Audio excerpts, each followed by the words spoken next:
I'm hurt like a motherfucker, yo, because I can't even believe I just did, and I don't even know what just pushed me to snap like that, yo. I don't even know what just pushed me to snap like that. Just thank God I'm here. Still here after getting shot 11 times, she says, by an abusive ex-boyfriend. In the late hours of February 21st, 2024, in the 7800 block of South Muskegon in Chicago, 24-year-old Lasagna Agee stepped out of her car, expecting nothing more than a brief conversation.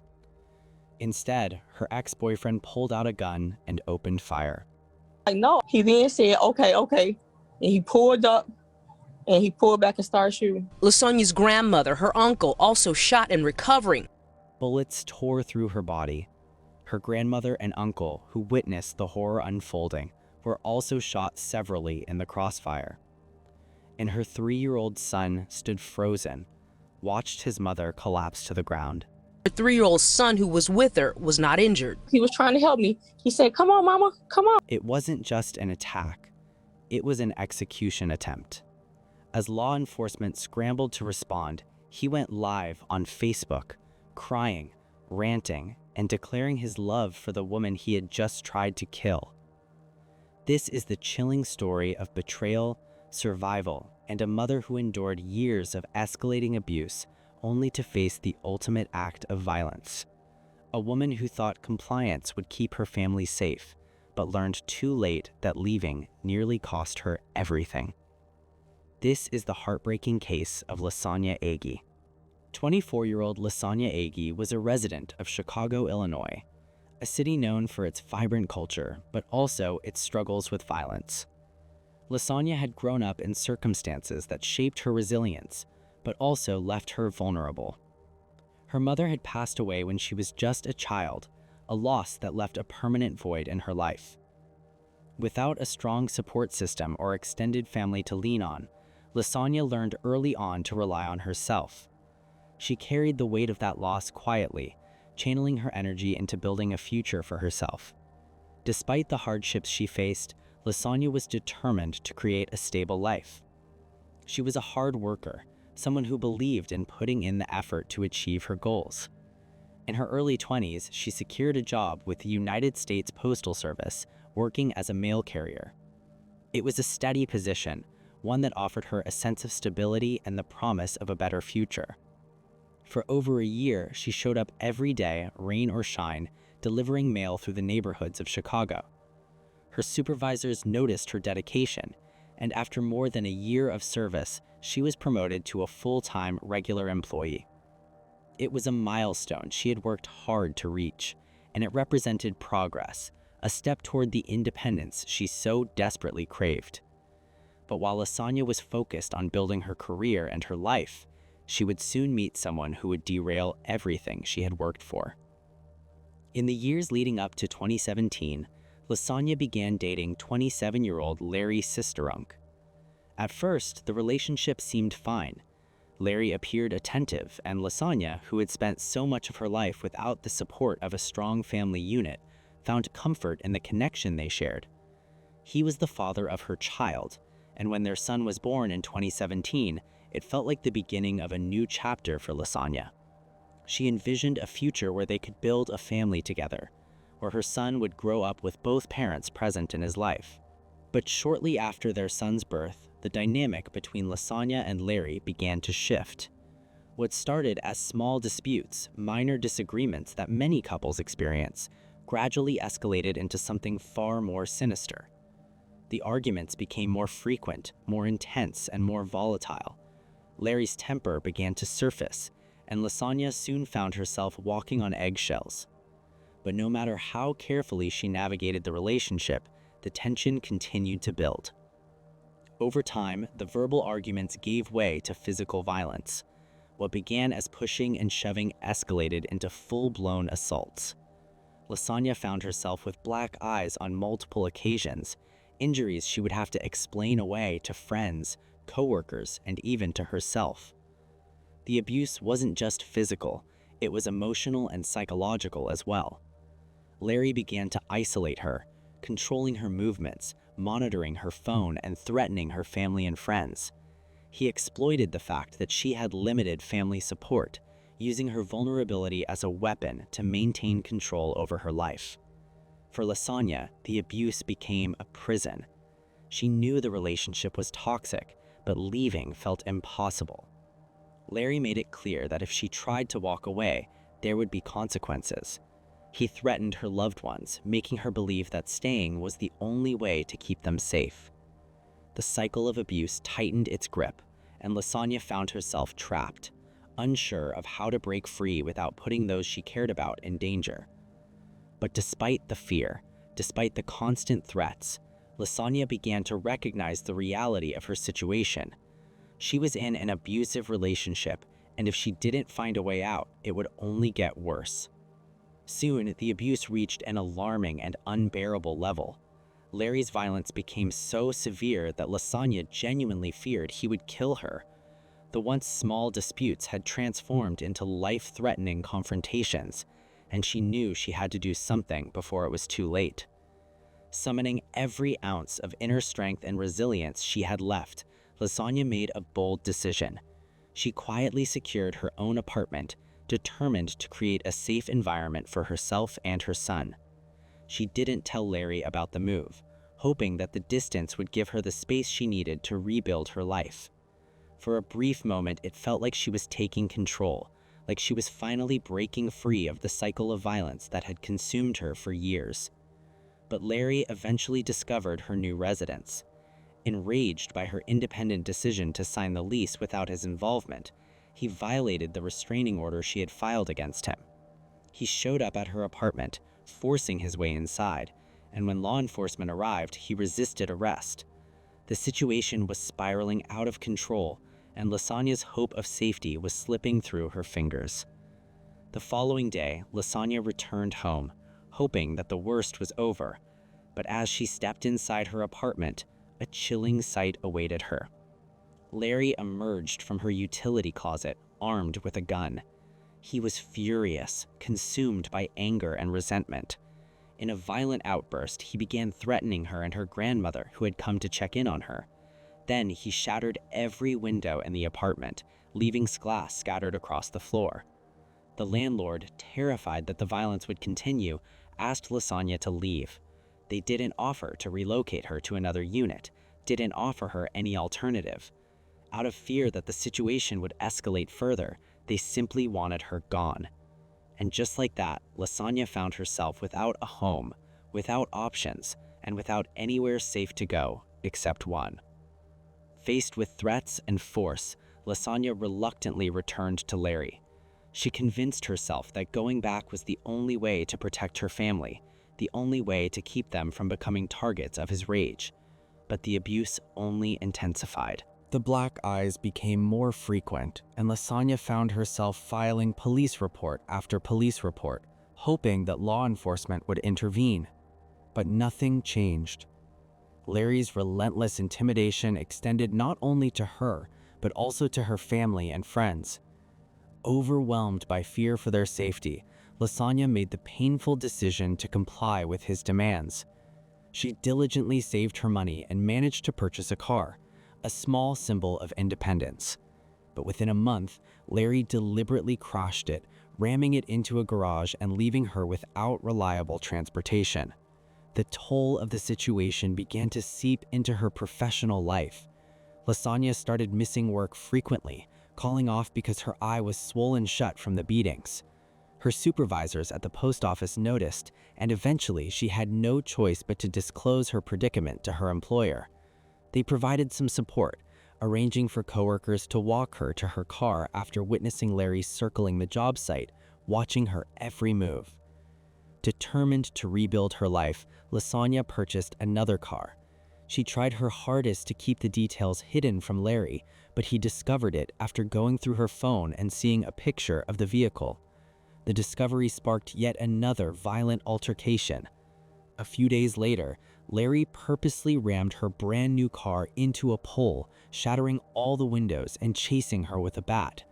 But the violence didn't stop there.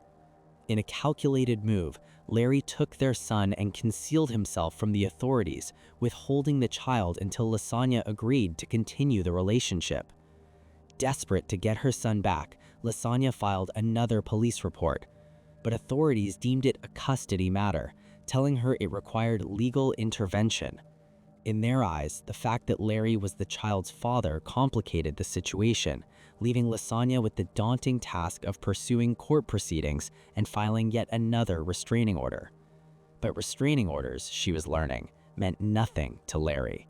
He continued to terrorize her, showing up randomly, calling nonstop, and even stealing money from her accounts.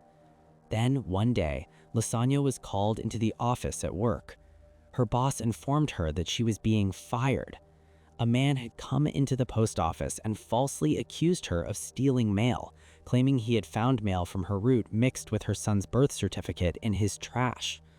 Even though the accusation wasn't true, it crushed her spirit.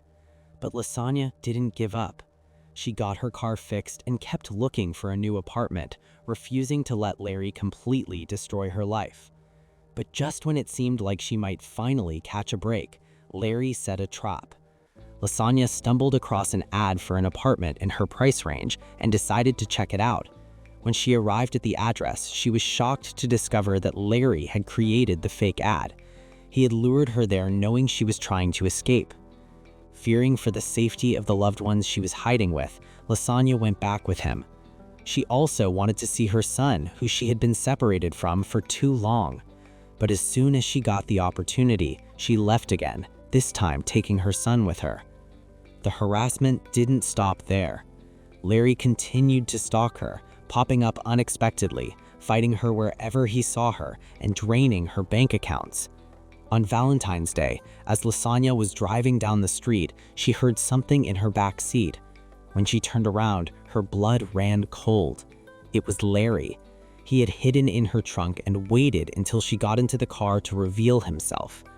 The terror was unrelenting, and Lasagna began staying at hotels whenever she could, desperately trying to find peace of mind without putting other people's lives in jeopardy. Every time she tried to run away, Larry found her, and it seemed as though no one was willing to help her because to them it looked like she kept going back. But in reality, Lasagna believed that compliance was the only way to keep everybody safe. But she was wrong. On February 21st, 2024, Lasagna's world would be forever changed. After waiting for Lasagna to come home, Larry pulled up alongside her vehicle as she arrived at her residence in the 7800 block of South Muskegon. He begged her to get into his car, to come with him, to give the relationship another chance. But by this point, Lasagna was exhausted. She had endured years of manipulation, threats, and violence. She had tried everything to appease him, to protect her family, to keep the peace. But nothing had worked. The cycle of abuse had only intensified, and she knew that if she went with him again, it would never end. So for the first time in a long time, Lasagna refused. She told him no. She stood her ground, believing that perhaps this time he would finally accept her decision and leave her alone. But Larry's response was immediate and brutal. Without warning, he pulled out a gun and opened fire. The first shot hit Lasagna, then another and another. He didn't stop. Bullet after bullet tore through her body as she tried to flee, tried to find cover, tried to survive. In total, 11 bullets struck her, hitting her pelvis, her right leg, and other parts of her body.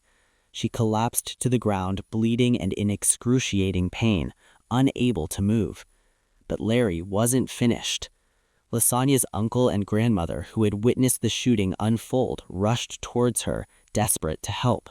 But Larry turned the gun on them as well. He fired multiple shots, hitting both of them a combined 8 times. They fell to the ground beside Lasagna, all 3 of them now lying wounded and bleeding on the pavement. Then, in a final act of rage, Larry turned his attention to Lasagna's vehicle. Her 3-year-old son was still inside the car, terrified and helpless. Larry aimed the gun at the vehicle and emptied the entire clip, firing every remaining bullet he had. The sound of gunfire echoed through the neighborhood, and the car was riddled with bullet holes.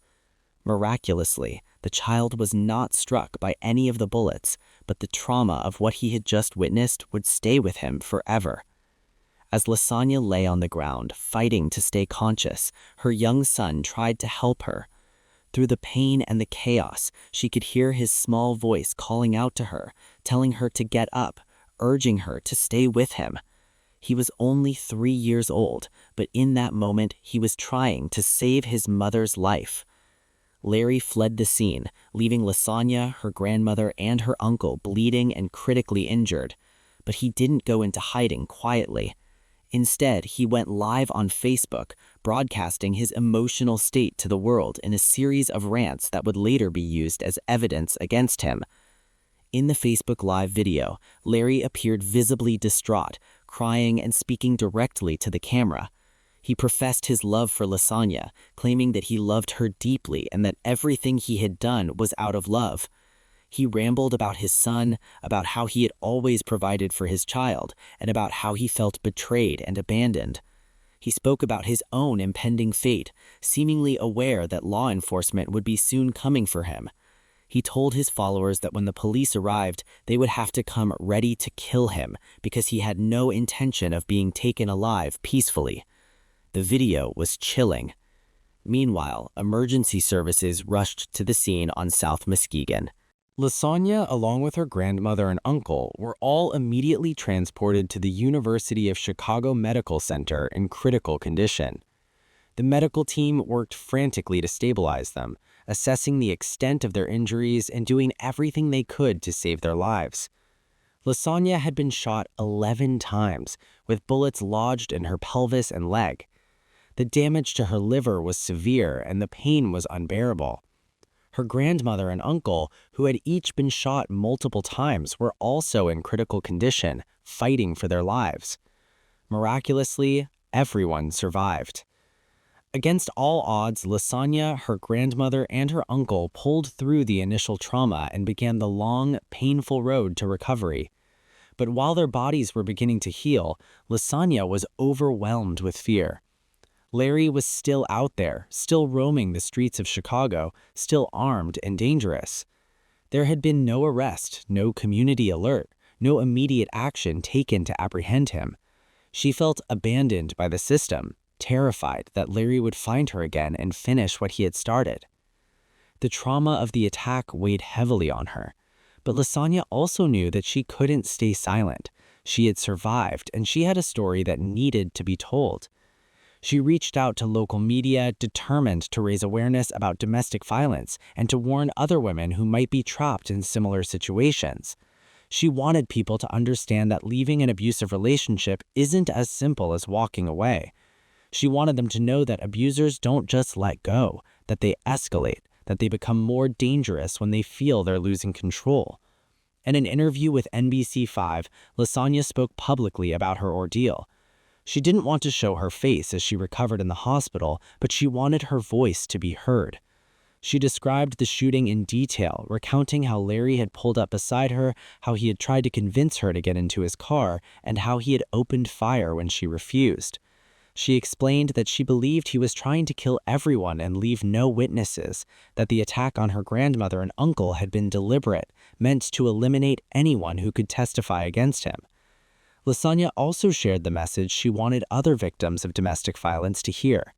She told them that they were not alone, that they shouldn't feel ashamed or weak for staying in an abusive relationship, because leaving is often the most dangerous time for a victim. She urged anyone going through a similar situation to leave as soon as possible, but to do so with a plan, with support, and with the understanding that their abuser's behavior is not normal, not cute, and not forgivable. She spoke about how everyone always assumes that leaving is easy, but that leaving had nearly cost her her life. She emphasized that not everyone is as blessed as she was to survive and have a second chance to tell their story. She wanted her experience to serve as a warning, a cautionary tale that could potentially save someone else from going through the same nightmare. Lasagna's story quickly gained attention, both locally and beyond. News outlets picked up her interview, and her case became a rallying point for advocates of domestic violence awareness. But for Lasagna, the public attention was bittersweet. While she was grateful that her story was being heard, she was still terrified. Every day that Larry remained free was another day that she lived in fear. She worried that he would find her in the hospital, that he would come back to finish what he had started. She couldn't sleep, couldn't relax, couldn't begin to truly heal because the threat was still out there. As the days turned into weeks, Lasagna continued to recover physically, but her mental state remained fragile. She was suffering from severe PTSD, reliving the shooting in vivid detail every time she closed her eyes. But even in the midst of her pain and fear, Lasagna refused to give up. She started a GoFundMe campaign to help cover her medical expenses and to secure a safe place for herself and her son once she was released from the hospital. In the description of the campaign, she poured out her heart, detailing the years of abuse she had endured, the failed attempts to escape, and the horrifying events of February 21st. The response was overwhelming. People from all over the country donated to her campaign, offering words of encouragement and support.